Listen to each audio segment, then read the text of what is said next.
السلام علیکم ورحمۃ اللہ۔ امید ہے کہ آپ سب دوست ٹھیک ہی ہوں گے۔ الحمدللہ۔ آج کے اس ویڈیو میں ہمارا ایک سوال ہے، نوجوانوں میں ذہنی انتشار کا وجہ کیا ہے؟ اس کا جواب ہمیں برادر غازی سہیل خان زاہم دے گی۔ بسم اللہ الرحمن الرحیم۔ السلام علیکم ورحمۃ اللہ وبرکاتہ۔ جیسا میرے بھائی نے مجھ سے سوال کیا کہ نوجوانوں کے اندر جو یہ بے قراری بے چینی ہے، اس کی وجوہات کیا ہیں اور اس کے اثرات ہمارے معاشرے پہ کیا پڑتے ہیں۔ تو سب سے پہلے میں آپ کو بتا دوں کہ نوجوان جو ہے، ہر نوجوان ہی کسی ملک و قوم کو عروج دے سکتا ہے، اور نوجوان ہی جب بگڑ جائے تو ملک و قوم کا زوال آپ سمجھ لیجیے طے ہے۔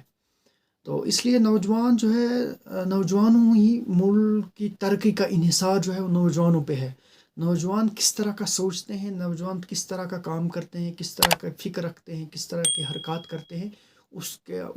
کے ضرور اثرات اس معاشرے پہ پڑتے ہیں، اس سماج پہ پڑتے ہیں، اس ملک پہ پڑتے ہیں۔ چونکہ نوجوان جو ہے ہمت کا نام ہے، عزم کا نام ہے۔ جو اصل میں نوجوان کا معنی ہے وہ ہمت ہے، جذبہ ہے، شوق ہے، ولولہ ہے، کچھ کرنے کا جذبہ جو رکھتے ہیں وہ نوجوان ہی ہوتے ہیں۔ تو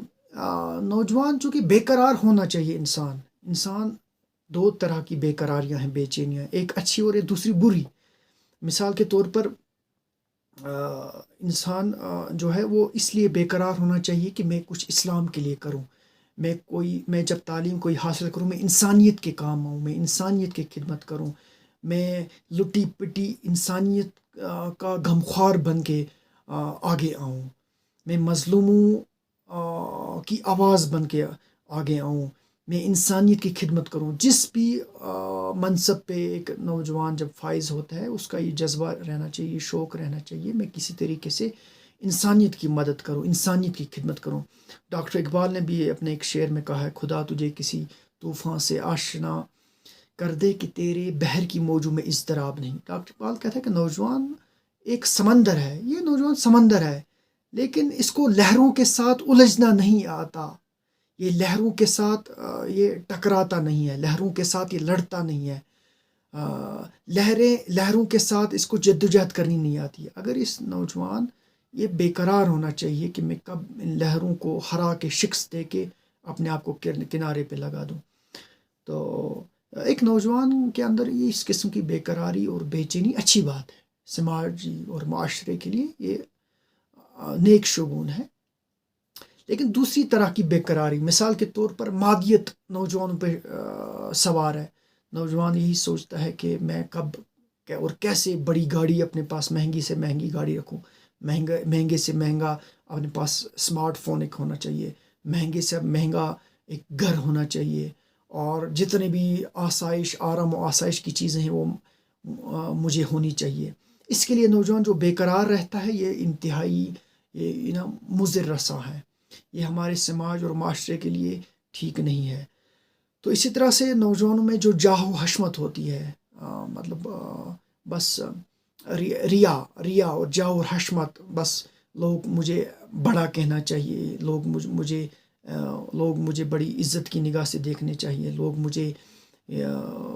سے ڈرنے چاہیے، تو وغیرہ اس طرح کا انتشار، اس طرح کی بے چینی، اس طرح کی بے قراری، یا اس کے لیے ایک نوجوان کا بے قرار ہونا، بے چین ہونا، یہ ٹھیک نہیں ہے معاشرے کے لیے۔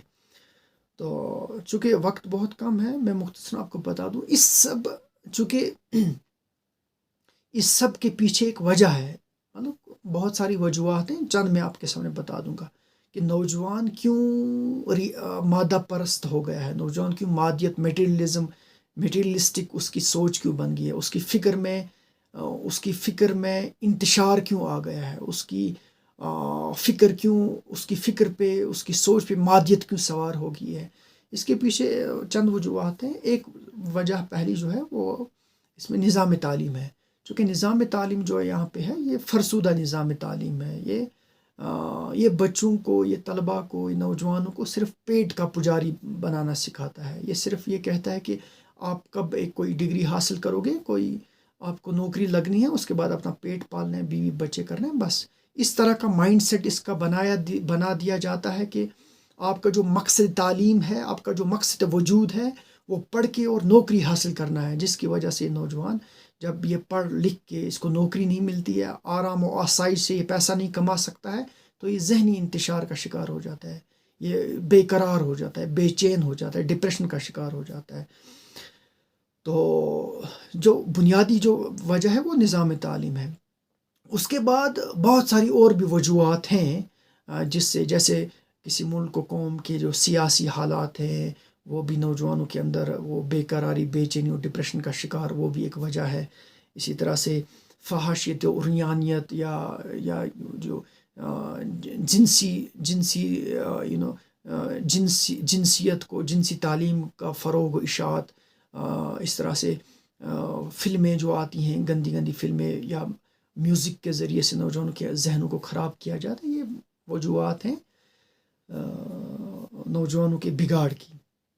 تو مجموعی طور پر میں یہ کہنا چاہوں گا کہ اس مختصر سے ویڈیو میں کہ ہمیں اس سے نکلنے کی کوشش کرنی چاہیے، ہمیں نوجوانوں کو ایجوکیٹ کرنا چاہیے، نوجوانوں کو جن کے اندر یہ صحیح فہم و شعور آیا ہے ان کو دوسرے نوجوانوں تک پہنچنا چاہیے، ان کی مشکلات اور جتنی پریشانیاں اس کو سمجھنا چاہیے، سننا چاہیے، اس کے بعد حل کرنا چاہیے، اور ہمیں اپنے طریقے سے، زبان سے، قلم سے یہ کوشش کرنے کی چاہیے کہ نوجوان دین کی طرف آئیں، قرآن و سنت کی طرف آئیں، قرآن و حدیث کی طرف آئیں، دنیا کے سارے علوم و فنون پڑھیں، اس میں کوئی حرج نہیں ہے، ترقی کریں، دنیا کے سارے علوم و فنون میں دسترس حاصل کریں، لیکن اسلام کو ساتھ رکھیں، قرآن و حدیث کو ساتھ رکھیں، تب جا کے نوجوانوں کے اندر ایک صحیح سوچ و فہم پنپ سکتا ہے، صحیح شعور پیدا ہو سکتا ہے، فکری جو بلندی آ سکتی ہے۔ نہیں تو جو موجودہ نظام تعلیم ساری دنیا میں رائج ہے، یہ فرسودہ نظام تعلیم ہے۔ یہ میں نے آپ کو یہی اس لیے بتایا کہ یہ فرسودہ نظام تعلیم ہے، یہ پیٹ کا پجاری بناتا ہے ایک انسان کو۔ تو اس سے بچنے کے لیے ہمیں چاہیے کہ ہم اسلام کی طرف آئیں، ففروا الی اللہ، ہمیں اللہ تعالیٰ کی طرف دوڑنا چاہیے، تب ہم ان پریشانیوں سے، اس ڈپریشن سے نجات حاصل کر سکتے ہیں۔ تو جو دوسری میں نے بتایا کہ دوسرے قسم کی بے قراری وہ ہمیں ہونی چاہیے،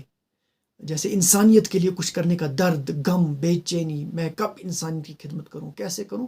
یہ بھی ہمیں اسلامی کے ذریعے سے مل سکتا ہے۔